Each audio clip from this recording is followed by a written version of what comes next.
बात ये रही कि 7-2 बड़ी मुश्किल से बीजेपी जीत रही थी। 7 सीटें समाजवादी पार्टी जीती है, लेकिन प्रशासन ने सर्टिफिकेट किसी और को दिया है। और जो संभल में हुआ है, संभल में हुआ नहीं है, कराया गया है। अफवाहों में होता कुछ नहीं है, अफवाहों से होता बहुत कुछ है। अगर पूरा घटनाक्रम आप देखेंगे, पहले तो 19 तारीख को फैसला सुनवाना कि उसका सर्वे होगा।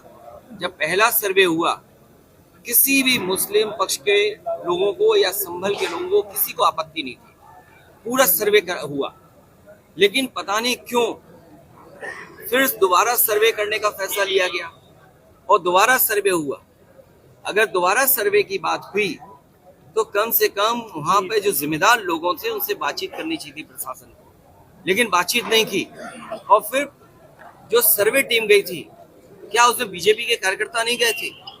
सच्चाई तो ये है, जो प्रशासन छिपा रहा है, कि जितने लोग उसमें गए थे सर्वे में, पीछे से नारे लगाते जा रहे थे। जो नारे लगाने वाले थे उन पे कितनी कार्रवाई की है? क्या नारे लगाने वालों पे मुकदमे दर्ज हुए? क्या नारे लगाने वाले जो सर्वे टीम के साथ गए थे, क्या बीजेपी के कार्यकर्ता नहीं थे? क्या प्रशासन की आंख बंद है इस बात को लेकर के? और सोचिए, आप पीजीआई में जाइए, नौकरी कहाँ की मिली राजस्थान के लोगों को? आप लोहिया इंस्टीट्यूट चले जाइए लखनऊ में, वहां पर नौकरी किसको मिली है? राजस्थान के लोगों को। सैफई मेडिकल यूनिवर्सिटी में चले जाओ तो नौकरी किसको मिली है? राजस्थान के लोगों को। और फिर राजस्थान के लोग उनको बैठाया जिन पर प्रश्न लगता है, जो अधिकारी हैं वहां पर। ये क्या वजह है कि राजस्थान के अधिकारी देख रहे हैं सब वहां पर, और बाहर से लाए हुए टेम्परेरी जो एक्सटेंशन पे रह रहे हैं, उनसे कानून व्यवस्था संभाली जा रही है। ये गंभीर बात है।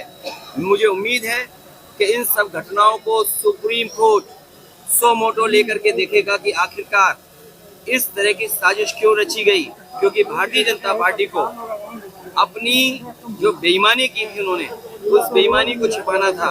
कोई दिल्ली का रास्ता इसी तरीके से दिल्ली तक पहुंचा था, कोई इसी तरीके से जहां पर अमन चैन को खत्म कर करके, भाईचारा खत्म कर करके दिल्ली तक पहुंचा था। आज लखनऊ वाले भी उसी रास्ते से दिल्ली पहुंचना चाहते हैं।